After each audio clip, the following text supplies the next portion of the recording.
अस्सलामुअलैकुम everyone, I am the student of लुलन computer college. आज हम आपको पॉलीगॉन टूल का यूज़ बताएंगे कि आप किस तरह पॉलीगॉन टूल से डिफरेंट शेप्स क्रिएट कर सकते हैं और इसकी इंपॉर्टेंस क्या है, क्या क्या डिज़ाइन आप इससे क्रिएट कर सकते हैं। सबसे पहले हम आ जाएंगे अपने यहाँ पे पॉलीगॉन टूल पे। यहाँ पे आपके सामने मैंने एक पॉलीगॉन टूल के साथ एक शेप ड्रॉ कर दिया और आपके सामने एक ट्राइंगल बना हुआ आपको नज़र आ गया होगा। अच्छा, आपने ये बात ज़रूर याद रखनी है पॉलीगॉन टूल पे कि ये जो जगह है ना, ये इसके कॉर्नर पॉइंट्स है। मतलब अगर मैं यहाँ पे से जाके इंक्रीज़ पे क्लिक करूँगा, उसका एक पॉइंट इंक्रीज़ हो जाएगा। ये देखें, मैंने एक दफ़ा क्लिक किया, इसका एक और पॉइंट इंक्रीज़ हो गया। लेकिन आप ये बात याद रखनी है कि ये 3 जो है, ये इसका जो स्टार्ट है ना वो 3 से हो रहा है। मतलब ट्रायंगल से इसकी शेप स्टार्ट होती है। फर्दर आप इसको यहाँ पे जितना मर्जी अब दे दें नंबर, वो इंक्रीज़ होता जाएगा, इसके कॉर्नर्स इंक्रीज़ होते जाएंगे। अब आप देख सकते हैं कि 18 पे आके ये एक सर्कल शेप में आ गया है। तो अब हम इसी शेप से आपको डिफरेंट शेप्स क्रिएट करके दिखाता हूँ मैं। आप यहाँ पे शेप टूल पे आ जाएं, थोड़ा सा मैं इसे क्लोज कर रहा हूँ। कोई सा भी एक पॉइंट पकड़ें। ये देखें, मैंने एक पॉइंट पकड़ा। ये देखें, इसमें मज़े की बात यह है कि जब आप एक पॉइंट को मूव करते हैं तो बाकी सारे पॉइंट खुद ब खुद उसके साथ मूव होते हैं। अब मैं इनको बाहर की तरफ भी मूव कर रहा हूँ तो वो एक सीक्वेंस के साथ सारे पॉइंट इकट्ठे मूव हो रहे हैं। ये देख लें आप, ये देखें, ये यहाँ पे मैंने इसे क्लिक किया, ये एक अट्रैक्टिव सा डिज़ाइन हमारे सामने तैयार हो गया। और ये आप देख सकते हैं कि हमने एक डिज़ाइन, एक सिंपल बस हमने शेप टूल को थोड़ा सा मूव किया और ये इतना अट्रैक्टिव डिज़ाइन हमारे सामने तैयार हो गया। और इसी तरह अब मेन पॉलीगॉन टूल में अक्सर आपको 2 चीज़ों की ज़रूरत पड़ती है। बेसिकली आप ट्रायंगल बनाने के लिए इसका यूज़ कर सकते हैं, और मेरे ख्याल, और जब आप इसे 5 पे जाते हैं तो आपके सामने ये एक शेप तैयार हो जाती है।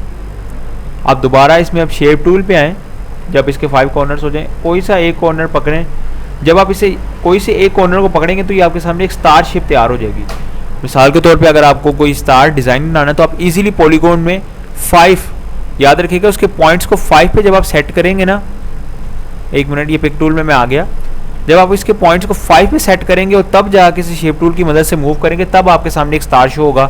और इसी तरह अगर आपको एक सन क्रिएट करना है, जो बेसिकली इस पॉलीगॉन टूल में अक्सर यूज़ होता है कि आपने एक सन क्रिएट करना है ईजिली, तो आप एक पॉलीगॉन इसी तरह ड्रॉ करें और इसकी शेप को थोड़ा इंक्रीज़ कर दें। यहाँ पर मैं इसे 14 कर देता हूँ। और फिर इसी तरह मैंने दोबारा से ये शेप टूल पकड़ा, थोड़ा सा क्लोज लाया, कोई सा आप एक पॉइंट पकड़ लें, इसे या तो अंदर की तरफ ले जाएं या तो बाहर की तरफ ले जाएं।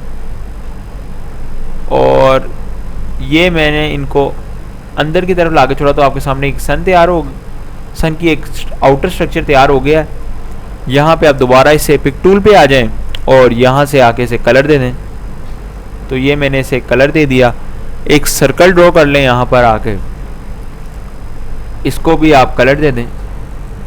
कलर दे के इसको सिलेक्ट करें और शिफ्ट के साथ इस सन को सिलेक्ट कर लें और CE प्रेस कर दें, वो सेंटर में आ जाएगा। तो आप यहाँ देख सकते हैं कि हमने इजीली इस पॉलीगॉन टूल की मदद से आपके सामने ये 3 चीज़ें क्रिएट कर ली। आप इससे फर्दर और चीज़ें अपनी क्रिएटिविटी के मुताबिक क्रिएट कर सकते हैं। यहाँ देखें, हमने एक डिज़ाइन पॉलीगॉन टूल की मदद से तैयार किया, एक स्टार पॉलीगॉन टूल की मदद से तैयार किया और एक सन तैयार कर दिया। इसी तरह अगर आप इस टूल के डीप में जाएंगे, मतलब इसके पॉइंट्स को इंक्रीज करेंगे, शेप टूल की मदद से और ज़्यादा इसको यूज़ करेंगे तो आप और डिफरेंट शेप्स क्रिएट कर सकते हैं। उम्मीद है अगर आपको हमारी ये वीडियो पसंद आई हो तो हमारे चैनल को सब्सक्राइब कीजिए और कमेंट और लाइक करना ना भूलिएगा। अल्लाह हाफिज़।